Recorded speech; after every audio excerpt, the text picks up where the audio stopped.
Meanwhile, while investigators work to find the cause of the deadly D.C. crash, President Trump is ordering a review of DEI in aviation, warning it may have played a role in this tragedy. Peter Doocy is at the White House with all the details on this story. Peter? Good morning. And President Trump is saying he thinks he inherited a transportation system that was made less safe by the last transportation secretary, Pete Buttigieg. You know how badly everything's run since he's run this Department of Transportation? He's a disaster. He was a disaster as a mayor. He ran his city into the ground, and he's a disaster now. The Department of Transportation is government agency charged with regulating civil aviation. Well, he runs it, 45,000 people, and he's run it right into the ground with his diversity. Buttigieg responded to that, saying, "Despicable. As families grieve, Trump should be leading, not lying. We put safety first, drove down close calls, grew air traffic control, and had zero commercial airline crash fatalities out of millions of flights on our watch." President Trump now oversees the military and the FAA. One of his first acts was to fire and suspend some of the key personnel who helped keep our skies safe. That is something that White House officials dispute. And you look at this full screen, there have been a lot of changes in federal hiring practices from Trump 1 to Biden to now Trump 2. The president is saying, though, he thinks DEI hiring practices prioritized placing unqualified workers in jobs over safety. We don't even yet know the names of the 67 people who were killed, and you are blaming Democrats and DEI policies and air traffic control. Don't you think you're getting ahead of the investigation right now? No, I don't think so at all. I don't think with the names of the people, you mean the names of the people that are on the plane, you think that's going to make a difference? Does it comfort their families They to are hear you a blaming group of DEI people that have policies? lost their lives. If you want a list of the names, we can give you that. We'll be giving that very soon. We're in coordination with American Airlines. We're in coordination very strongly, obviously, with the military. But I think that's not a very smart question. President Trump knows more about the players involved in this midair collision than we do. And we just don't know exactly right now what he knows about the players involved that is helping him reach this conclusion that he thinks that DEI practices contributed to what happened. Back to you. Hey, Peter, were you astounded by the level of communication? I mean, I was blown away. Yeah, we don't normally see the president in the briefing room. And The cabinet Secretary members. of Defense, Secretary of The Transportation, Vice President. NTSB. It was amazing. Well, yeah, and it took us 3.5 years to get Joe Biden into the briefing room for any reason, and it was after he had already said that he wasn't going to run for anything anymore. But President Trump wants to, and it's not just because this happened pretty much literally in his backyard, like within view of his balcony from the White House residence. He just is showing us that he wants to have his fingerprints on every big national story. And this is something that he and his team, Sean Duffy and Pete Hegseth, their first hours on the job, are going to have to deal with immediately to make people feel safe. And it is a change. I think the way that this used to work for the last couple of years, we would probably get a lot of lower level communication staffers briefing us, doing a telephone background briefing, something on Zoom where we can't show their faces or use their names, but we can say we got information on background. Whereas Trump is doing it essentially upside down. Start with the people at the top. This guy's in charge of the Pentagon. This guy's in charge of the Transportation Department. I am the commander-in-chief. This is what we think. And so, and now they are going to let us know in real time what they're going to do. He'll let you do a story and actually complete it by 6 o'clock. Well, yeah, if your job is to cover what the president says, it helps a lot if the president says a lot. Something.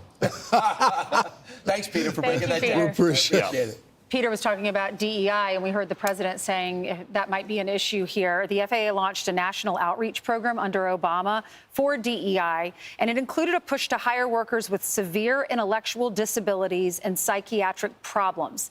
There's also a lawsuit from last year, 2024, that alleged that the FAA turned away nearly 1,000 air traffic controller applicants solely based on race. That is insane, to be low on people and a high-impact job and to turn people away. Meanwhile, Go ahead, bro. I was just going to say that Troy Nails was on with you earlier, and he said this about the air traffic controller situation. Keep in mind, the federal government's running the Reagan Airport. Watch. The DCA, which is the Reagan Airport where this took place, their air traffic control staffing shows that they need 30 personnel to operate that air traffic control tower. It's a very busy airport. They say there are about 19 currently on staff. So we have a staffing issue at the Reagan Airport, DCA.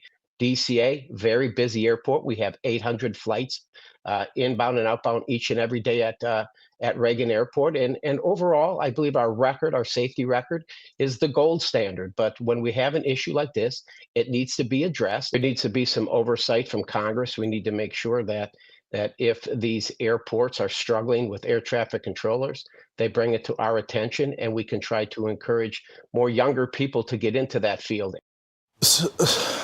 I struggle with this DEI stuff.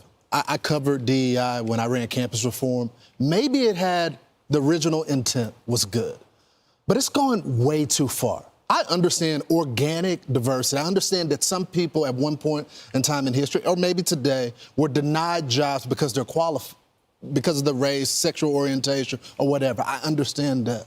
But why are we trying to get people with mental disabilities to work air traffic control? I mean, there is a place for them in society, but a lot of the diversity push just doesn't make sense. It's not a value of diversity in air traffic control. It just doesn't. The one thing that we need to focus on is the person qualified for the job. Yep. Does their diverse background bring them some additional information to the job? But just hiring people to meet different metrics doesn't make any sense to me. I'm sorry. Right. The last thing I would say, it reminds me of the story we had the LA fires, where that fire chief was saying, we want people to know that if you're in a fire, there's somebody coming to save you that looks like you. No, I'd like somebody that's good at saving I just don't want to burn. Right. Yeah. I just don't want to burn. I want to live. I don't want to burn to death. All right, so NBC has a story, and the headline is, "Fear and chaos grip federal workers as Trump rapidly remakes the government." Donald Trump has said, as you know, we've been covering this, he wants to end the work from home practices. So he offered the deferred resignation, where you get paid through September if you resign by February 6th.